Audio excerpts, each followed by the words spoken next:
بسم اللہ الرحمن الرحیم۔ اللہ تعالیٰ نے ہر عبادت کسی خاص مقصد کے تحت فرض فرمائی ہے۔ اس مقصد کو حاصل کرنے کے لیے وہ عبادت ہوتی ہے۔ تو اب ہم دیکھتے ہیں کہ اللہ تعالیٰ نے روزہ کیوں فرض فرمایا۔ اس کا مقصد اللہ تعالیٰ نے قرآن کریم میں خود بیان فرمایا کہ لعلکم تتقون، تم پر روزہ اس لیے فرض کیا گیا ہے تاکہ تم تقوی اختیار کرو، تم متقی بن جاؤ۔ تقوی کا معنی یہ ہوتا ہے کہ آدمی کے دل میں اللہ کا ڈر خوف پیدا ہو جائے، جب بھی گناہ کرنے لگے تو وہ خوف خدا اسے گناہ سے روک دے۔ نمبر 2، تقوی کا معنی بچنا ہوتا ہے کہ مسلمان کے مزاج میں یہ بات داخل ہو جائے کہ وہ ہر نقصان دہ چیز سے، گناہ سے احتیاط کرے۔ تو ہمیں یہ تقوی حاصل کرنے کی کوشش کرنی چاہیے۔ اگر ایک مسلمان رمضان کے روزے رکھے اور وہ تقوی اختیار نہ کرے اور 2 صفات اپنے اندر پیدا نہ کرے، اس کا مطلب یہ ہوگا کہ اس نے روزے کا اصل مقصد حاصل نہیں کیا۔ اس کا فرض ادا ہو جائے گا، مقصد حاصل نہیں ہوگا۔ اور روزے کی جو حکم ہے وہ بھی ہمیں یہ مقصد ہی یاد دلاتا ہے۔ روزے کی حالت میں روزہ دار سحری کے وقت سے افطاری تک کچھ کھاتا نہیں، پیتا نہیں، وہ حلال چیزیں بھی چھوڑ دیتا ہے جو بذات خود حلال ہیں، کھانا پینا، روٹی، سالن، چائے، پھل، میوہ جات، کچھ بھی نہیں کھاتا۔ حالانکہ یہ چیزیں عام حالت میں بالکل حلال ہے، روزے میں حرام ہے۔ تو جو چیزیں بذات خود حلال ہیں، جب وہ اللہ تعالیٰ نے خاص وقت کے لیے منع کر دیں تو یہ پیغام دیا کہ جو چیزیں تا حیات اور موت تک انسان کے لیے حرام ہیں، انسان ان کو چھوڑنے کی مشق کرے، اپنی عادت بنائے۔ وہ کون سی چیزیں ہیں؟ ان کا تعلق دیکھنے سے بھی ہے۔ غیر محرم کو بری نیت سے دیکھنا یہ حرام ہے، فلمیں ڈرامے دیکھنا یہ حرام ہے، کانوں سے غلط باتیں سننا، چغلی، غیبت، جھوٹے قصے، کہانیاں سننا یہ حرام ہے، دل و دماغ میں جان بوجھ کر غلط خیالات لے کے آنا یہ حرام ہے۔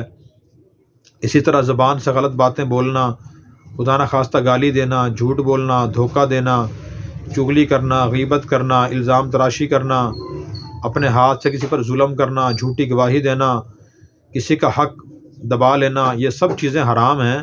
تو ہمیں یہ مقصد حاصل کرنے کی کوشش کرنی چاہیے۔ قرآن کریم میں اللہ تعالیٰ نے پھر متقی لوگوں کے کام بتائے ہیں۔ فرمایا کہ وَسَارِعُوا إِلَىٰ مَغْفِرَةٍ مِّن رَّبِّكُمْ وَجَنَّةٍ عَرْضُهَا السَّمَاوَاتُ وَالْأَرْضُ أُعِدَّتْ لِلْمُتَّقِينَ کہ تم اس جنت کی طرف دوڑو جس کی چوڑائی اور جس کی مسافت جو ہے وہ آسمان و زمین کے برابر ہے۔ پھر فرمایا کہ وہ جنت متقی لوگوں کے لیے تیار کی گئی ہے۔ متقی کون ہیں؟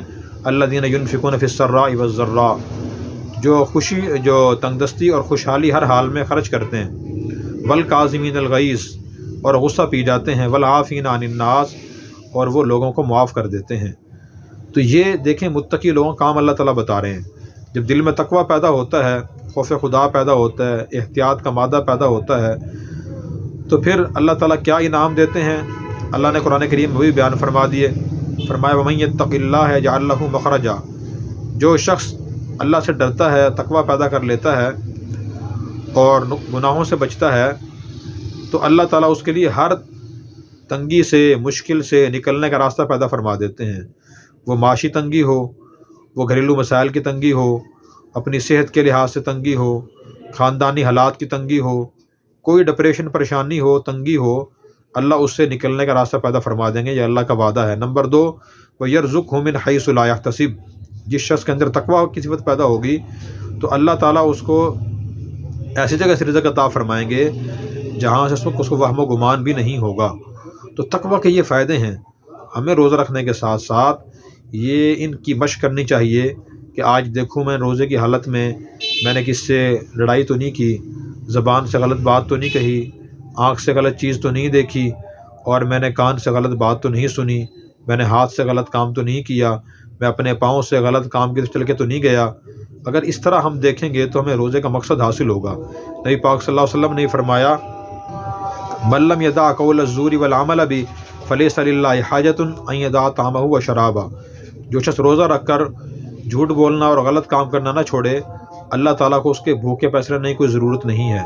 اللہ ہمیں روزے کا مقصد سمجھ کر اسے حاصل کرنے کی توفیق عطا فرمائے۔